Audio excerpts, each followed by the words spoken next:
got our first bit of lore for the next Overwatch hero, Wuyang, and it feels very familiar. Let's have a look. The Wuyang test event is starting later this week, so in the coming days Blizzard is releasing a ton of new info on the Season 19 support hero. Today, for instance, they released the Origin comic, something they started doing with the last few heroes, where they tell that hero's background story through a comic that is about 12 pages long. On top of that, they also released an animated version that is being read by the voice actor for said hero, which in this case is Howard Wang, a very familiar name for people that enjoy anime. I mean, you need to check his IMDb page. It's kind of insane what Howard has done up till now. Now I'll leave a link to both the comic and the animated version in the description below. But let me tell you, that story for Wuyang might feel rather familiar.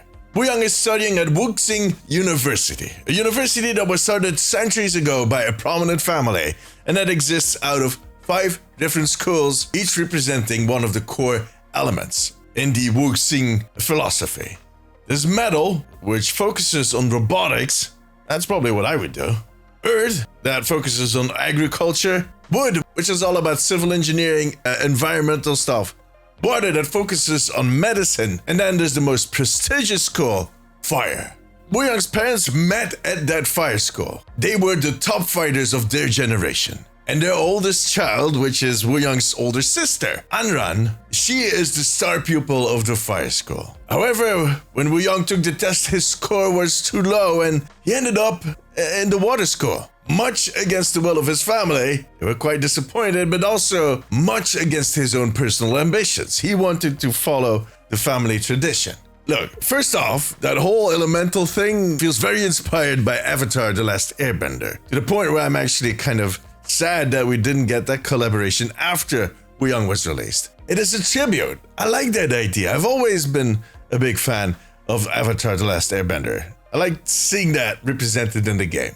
And second, that story of ignoring your own destiny because you're trying to live up to your family's expectations is something very familiar too. And not only in media, I think there's plenty of people that go through stuff like that. Now, there's definitely going to be people that are going to point this out as being so familiar. Me personally, I'm thinking, well, it's kind of refreshing that the new hero is not out for some type of revenge, because that has been quite the theme lately, so at least not for as far as we know. Maybe he has a bone to pick with someone. In the second part of the comic, Null Sector is invading, and the Wuyang students are tasked to hold ground till the proper troops arrive. And Wuyang wants to dive in very enthusiastically, but he's being told to stay put and to help out in the sickbay, while his sister charges off, shooting fireballs left and right. Cheeky. However, as you would expect, she ends up in trouble, and Wuyang comes in staff blazing, saving his sister. After which he regains the respect of his family, and he finally accepts his fate as water wielder. Yeah, like I said, kind of familiar. That all being said, the comic does give us a bit of an insight to his kit. It is very clear that he is going to be a hybrid. He won't let go of that fire part that is part of his legacy. His staff that he's using is actually an own creation that he made with the help of a friend. And that staff allows him to use water as a mode of transport. How cool is that? He can actually travel around on a wave of water. I wish I could do that. Basically kind of watering the plants, cleaning, moving. You're doing it all. Also pretty confident that his ultimate voice line is that reverse the tide that he's yelling in the comic. And Howard, the voice actor for Wuyang, also used it in one of his tweets. So yeah, I think that might be his ultimate voice line. Now, from what I see, it is going to include a huge wave of water that is strong enough to destroy a whole bunch of Null Sector Omnics. So that is going to be impressive. We'll find out more about his actual kit on Thursday when they drop the gameplay trailer.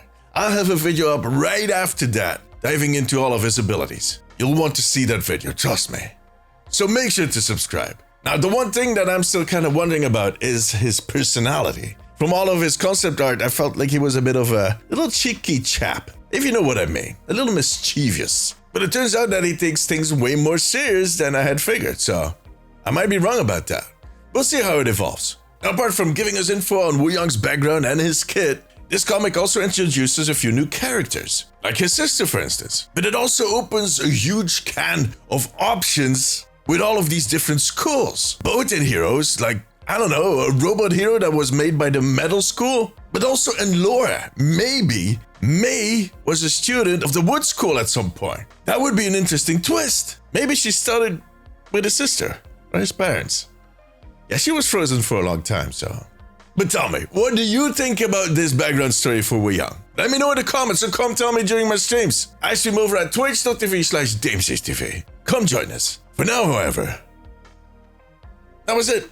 If you like this video, give it a thumbs up. It always helps me out. I also want to thank my patrons and YouTube members. You too can become a member over on patreon.com/theomnicpost and right here on YouTube to unlock exclusive rewards. If you have a few minutes left, maybe check out one of my other videos. But above all, take care of yourself, take care of each other. Bye bye.